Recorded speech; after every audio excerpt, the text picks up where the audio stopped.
guys ever watch anything live and thought to yourself that you feel bad for the people who has to go back and watch it in highlights because they don't get to experience it the way that you experienced? The emotion, the feeling that come with it, they have to get this type of artificial thing. You know what I'm saying? No shade to the people who have to watch it that way. Like, I feel the same way about people who haven't watched the Bloodline storyline from the beginning, but I feel that way more so about the black and gold era of NXT, man, because it was amazing. Even when the main roster wasn't that great, NXT, especially back when it was just 1 hour, it was really, really good, and it had a whole lot of talent. Like, you can pick whoever you wanted on the roster as your favorite wrestler or favorite tag team, and it would make sense. That's how good the talent was on that show. But anyways, this list right here is called the 10 best NXT champions of the black and gold era. I can name a few. I don't want to ruin the list, but I got like Asuka, Adam Cole, Gargano, like the list go. Even Bo Dallas was a decent champion back there, believe it or not. Yes, the Bo Dallas, man. It was so many great champions. But anyways, let's see what's going on here. Before we get started, go hit that subscribe button and the bell next to it. Let's get into this.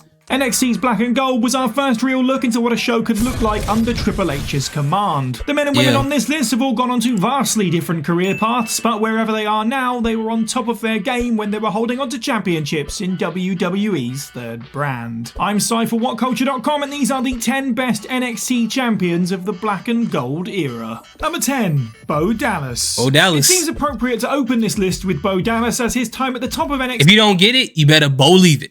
Was a real moment of clarity for the promotion. To recap, Bo Dallas was a third-generation wrestling prospect that the company picked as their developmental system's next golden boy. However, the cheery cheese of Dallas's babyface shtick was a little too forced for most people. Thus began a story that showed the earliest inkling of NXT's potential, facilitated by the fact that Full Sail University was a small and devoted audience. To show their disinterest in babyface Bo, the crowd quite literally turned their back on him. Whilst Dallas's opponents in Adrian Neville and Sami Zayn were no slouches, his greatest feud was with the homegrown audience. It allowed Dallas to really show his range. He became a spoiled brat who thought of himself as inspiring but was really just an egotistical nuisance. He carried the NXT Championship at the height of his pomp, and Full Sail fans clearly had a riot hating him, which came across on screen. Whilst previous champions Rollins and Big E are absolutely nothing to be sniffed at, Dallas's time with the title represents one of the defining gimmicks of NXT's early developmental days. Number 9.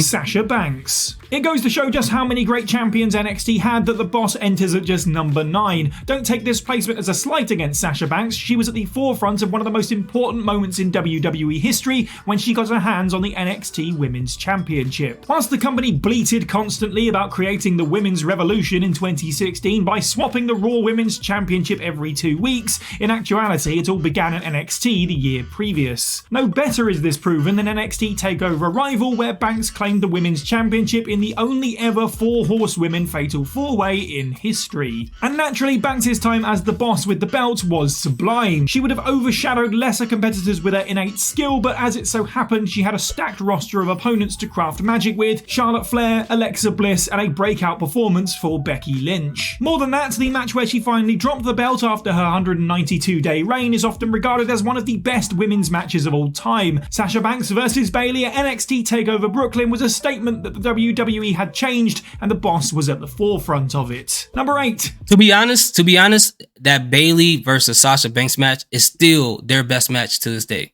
Still their best match. And that was like, what, over maybe a decade ago? Still their best match in WWE till this day. I know people will say Bianca Belair versus Sasha and all these other things. I don't think it tops what happened in NXT, but I do love Bianca Belair. Tommaso Ciampa. Ciampa might be one of the most decorated men in NXT. Former tag team champion and multi-time NXT champion, and more than just shiny props, he was also the representation of one of the show's greatest eras. After the betrayal of former tag partner Gargano, Ciampa would walk to the ring with no music to smother himself in the booze of Full Sail. But his devotion to the brand and its championship, who he lovingly referred to as Goldie, made him hard to hate. Fans were broken-hearted when an injury saw him relinquish Goldie and fear for the future of his career. And when he finally returned to NXT's title picture, it was as the Old Guard, a steering commander of the brand as it faced imminent, worrying, and luminescent changes. The Psycho Killer represented the last great bastion of black and gold when he finally left NXT, so much so that on the way he dropped the belt to Bron Breakker, a man who had just taken a chainsaw to the show's previous logo. Subtlety, thy name is Bron. Ciampa did it all in NXT, including a truly excellent run as champion. Number 7. Dude, I was able to see at NXT Chicago I was able to see the match between him and Gargano, and that match was crazy. But ultimately, now I got to go back and re-download No One Will Survive, his theme song from NXT, Ciampa. And hopefully Ciampa gets back because, like, soon. I know he's injured, but as far as being on the main roster right now, I think he can make a lot of waves. He just get hurt. This is probably his third time being injured, but in his career in WWE. But I think, like, if he comes to the main roster, they put him in the right spot. Even if they teaming up with Gargano, which Gargano's injured now too, so I don't know how they're going to do that. But if they just make them a tag team again, DIY, bring that back, I think it'll be fantastic for the tag team division. Kevin Owens. The former Kevin Steen entering the company gave rise to the first wave of suspicion that Vince McMahon had no idea what Triple H was doing down at Full Sail. Steen was indie-tastic and his body shape was so outside of Vinnie Mac's mould of almost exclusively Greek gods, not to mention that his merchandise was emblazoned with Kill Steen Kill. This was arguably the only real edge that WWE shaved off, as it became Fight Owens Fight instead. The character was still a selfish, ruthless warrior, and he proved on his first night that he was the same man as ever by brutalizing the newly crowned NXT champion, his former friend Sami Zayn. Owens wasted no time planting his flag, claiming the promotion's top prize by stoppage and becoming the most despicable villain in NXT to that point. Whilst his reign was only 142 days, Owens left a huge mark of legitimacy on the title. The most impactful moment of his run happened on Monday, May 18th, 2015, when the prizefighter appeared on Raw to answer John Cena's open challenge. It was unfathomable. Cena lay prone, Owens stood tall, holding his championship aloft and stomping on the United States title. The NXT champion would go on to beat Cena cleanly, and whatever else happened in that feud that we'd like to forget, it was a declaration at the time that black and gold had arrived. Number 6, Shayna Baszler. Looking at Baszler's pitiful... Yeah, she was so dominant. You want to talk about Brock Lesnar? Well, I'm not going to say she's on that level, but she was like the Brock Lesnar.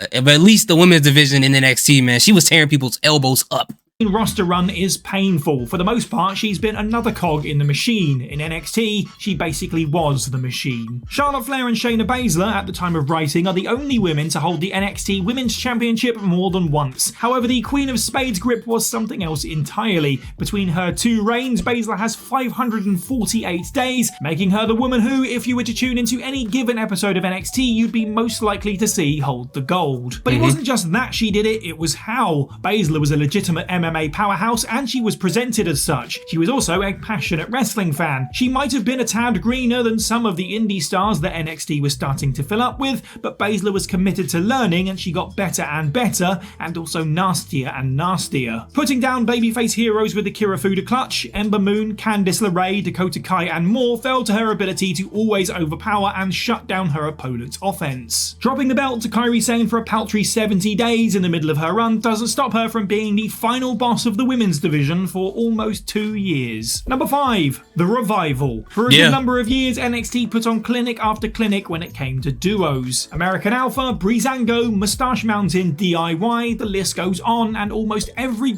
Oni Lorcan, Danny Burch, come on, the list goes on and on. Let's keep it going. Seem to have fantastic chemistry. I wouldn't put okay, I don't know about AOP. Like, I thought AOP was cool. They was really dominant.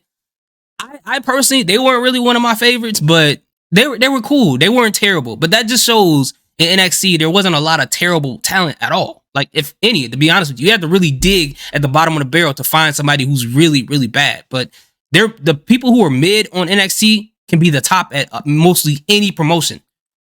With their opponents. However, there is one team that was just on another level every single time they stepped between the ropes, and it's really no surprise that they are recognised as the best around today. The phrase "no flips, just fists" was cool, but it betrayed just how versatile and talented the Revival truly were. Any doubters found themselves with their jaws on the floor as Wilder and Dawson connected with every team on the roster in exciting ways, crafting matches with edge-of-your-seat sequences and false finishes. The Revival's simple gimmick fit snugly into the role of consummate professionals who had no time for horseplay when a lot of NXT's babyface teams were at least a little wacky. They were the ideal foil for American Alpha and the Vaudevillains, putting an end to their respective reigns to claim the tag belts. Their combined run of 306 days puts them in the top 3, but their brilliant 2 out of 3 Falls matches could easily be some of the best tag work in NXT history. Number 4, about the Vaudevillains. Dunne. The NXT UK Championship tournament ended with Tyler Bate as the inaugural title holder, but we're putting UK in there, then Walter got to be on this list. I didn't think they were going to add UK in here. So Walter has got to be on this list then. true star was Pete Dunne. As such, it really was no surprise that he got his hands on the prettiest title in all of NXT in quite short order. Dunne was instantly a fully formed character and vicious player. I'm sorry to stop this again, man. Dude, man. This is ridiculous. Dude, I'm so sorry, guys. I know y'all hate when I stop the video, but that belt, dude, still to this day, they have not designed a belt better than this in recent history, dude. The NXT UK belt, look at that, man. Look at that. I would rather have that belt than the WWE Universal or the Heavyweight Championship just by design.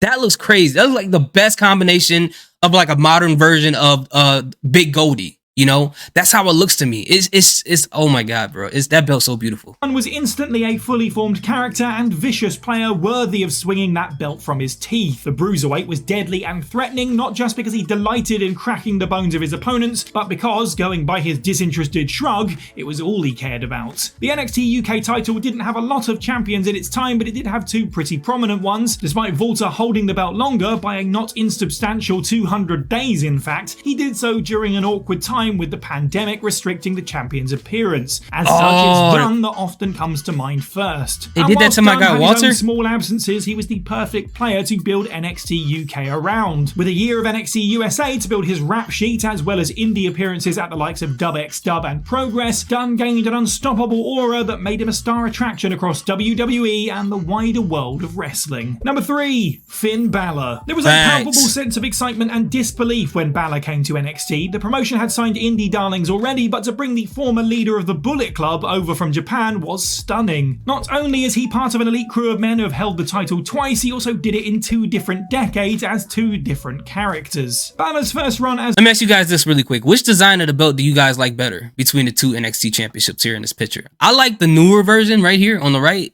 The older one, I just have a nostalgic love for it. That for me personally. But I like the design of the newer one. You guys let me know what you think.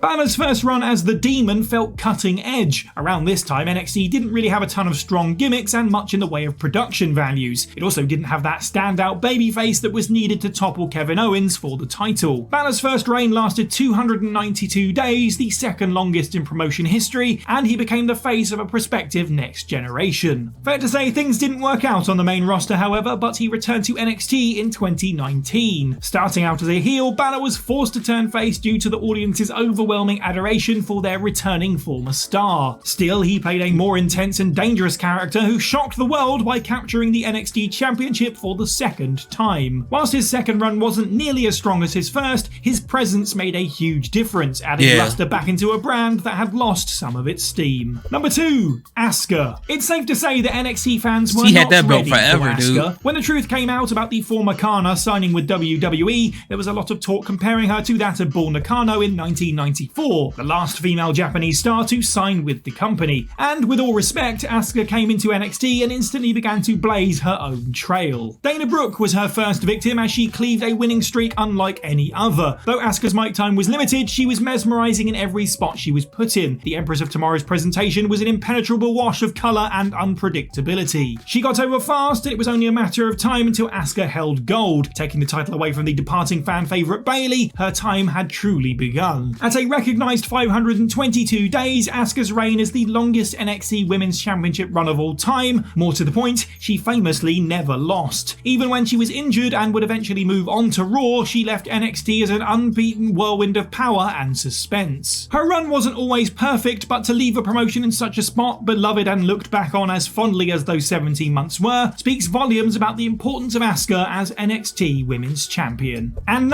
sometimes the part of me, and I know this is not true, but it's like, it makes you wonder, like, the choice they made at WrestleMania to make her lose, the opportunity she had to win the championship matches. It just feels like, I wonder if they feel like, okay, you've held the belt for a long time in NXT.